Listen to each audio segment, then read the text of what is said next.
नमस्ते। आज हामी नेपालको अर्थ-सामाजिक अवस्थाबारे अलि गहिरिएर कुरा गरौँ है। हामीसँग केही जानकारीहरू छन्।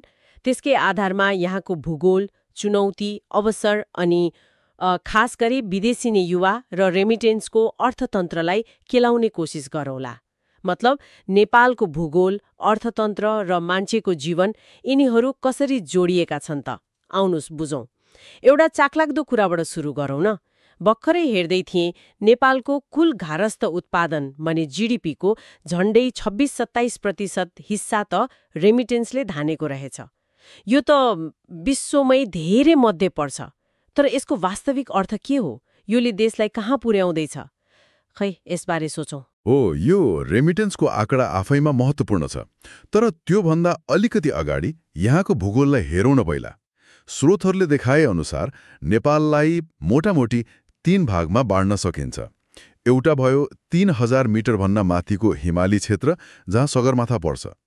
अनि आयो 600 देखि 3000 मिटरको पहाडी क्षेत्र जहाँ काठमाडौँ, पोखरा जस्ता मुख्य सहरहरू छन्।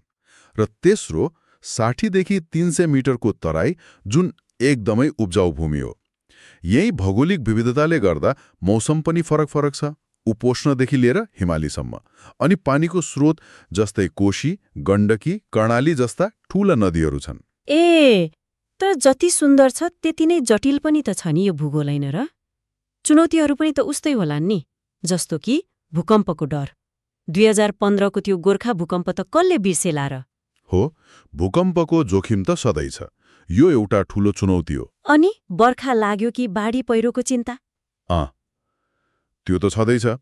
अनि अर्को ठूलो समस्या भनेको यातायात। कति दुर्गम ठाउँ छन्, धेरै गाउँमा अझै पनि गाडी पुग्ने बाटो छैन। हो र, अझै पनि छ नि। अनि सिंचाइमा कठिनाई, विकासमा पनि असमानता छ। तराई र पहाड हिमाल बीच अझै पनि खाडल देखिन्छ।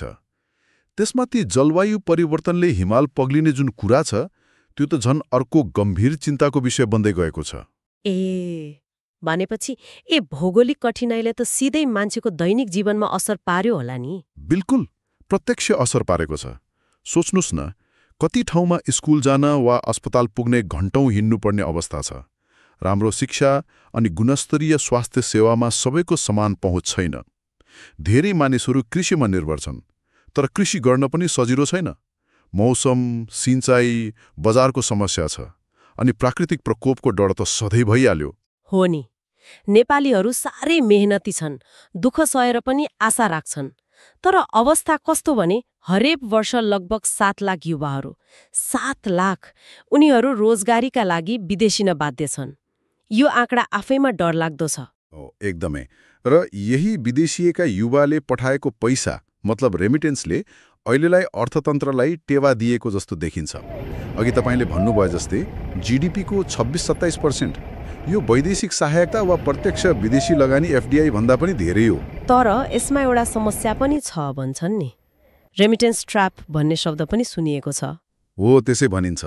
किनभने त्यो आएको पैसाको करिब 70-72% हिस्सा त उपभोगमै खर्च हुन्छ। धेरैजसो आयातित सामान किन्नमा। उत्पादनमूलक काममा जस्तो कि कुनै व्यवसाय सुरु गर्ने वा उद्योग खोल्नेतिर मुस्किलले 0.4% मात्रै लगानी हुन्छ रे।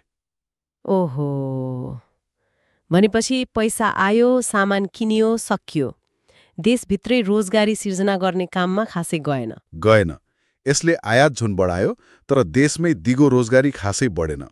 यो एउटा दुश्चक्र जस्तो भयो। अनि यसको मानवीय पक्ष त झन् कति दर्दनाक छ।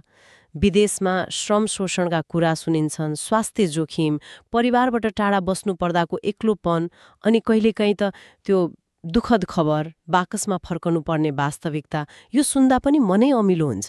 एकदमै। त्यो पाटो निकै अन्ध्यारो छ। तर यी सबै चुनौतीहरूको बीचमा पनि नेपालमा अवसरहरू पनि प्रशस्तै छन्। लगानीका सम्भावनाहरू धेरै छन्। जस्तै जलविद्युत। अनुमानित 83,000 मेगावाट क्षमता छ भनिन्छ। यो ठूलो सम्भावना हो। 83,000 मेगावाट हो। अनि पर्यटन, सगरमाथा, लुम्बिनी त छँदैछन्। त्यसबाहेक सांस्कृतिक पर्यटन, पर्यापर्यटनका कति धेरै अवसर छन्। कृषिमा पनि अर्ग्यानिक खेती, जडीबुटी, कृषिजन्य प्रशोधन उद्योगहरूको राम्रो सम्भावना छ। अनि अर्को महत्त्वपूर्ण क्षेत्र भनेको सूचना प्रविधि, आइटी। यहाँ कम लागतमा काम गर्न सक्ने दक्ष युवाहरू छन्। आइटीमा पनि छ। पूर्वाधार विकास जस्तै सडक, ऊर्जा अनि शिक्षा र स्वास्थ्य क्षेत्रमा पनि लगानीको खाँचो र अवसर दुवै छ। सरकारले पनि विदेशी लगानी आकर्षित गर्न नीतिहरू नल्याएको होइन। त्यो विदेशी लगानी तथा प्रविधि हस्तान्तरण ऐन FITTA जस्ता प्रयासहरू भएका छन्। नीति पनि बनाएको छ। तर अर्कोतिर हामीले भर्खरै कुरा गर्यौं, देश चाहिँ रेमिटेन्समा एकदमै निर्भर छ, युवाहरू बाहिरिरहेका छन्। यो दुईटा कुरालाई कसरी जोड्ने होला? यत्रो सम्भावना हुँदाहुँदै पनि हामी किन बाहिरबाट आएको पैसामा यति धेरै भर पर्नु परेको होला? हो, यो नै अहिलेको सबैभन्दा अहम प्रश्न हो। तपाईँले ठिक भन्नुभयो। नेपाल अहिले वास्तवमा अवसर र चुनौतीको एकदमै महत्त्वपूर्ण मोडमा उभिएको छ। एकातिर प्रकृतिले दिएको अनुपम सौन्दर्य, जलस्रोत, सांस्कृतिक सम्पदा अनि ऊर्जाशील युवा जनशक्ति छ। तर अर्कोतिर त्यही भौगोलिक जटिलता, विकासको असमान वितरण अनि अर्थतन्त्रको रेमिटेन्समाथिको यो डरलाग्दो निर्भरता छ।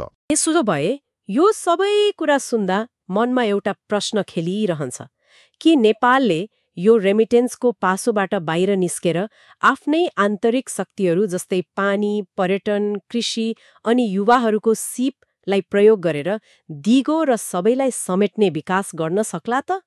यसका लागि त्यो बाहिरबाट आएको पैसालाई उपभोगमा मात्रै होइन कि उत्पादनशील क्षेत्रमा लगाउने, युवालाई देशमै राम्रो अवसर दिने, खास गरी विदेशबाट सिप सिकेर फर्केका युवाहरूलाई प्रोत्साहन गर्ने कुराहरू कति महत्त्वपूर्ण होलान्?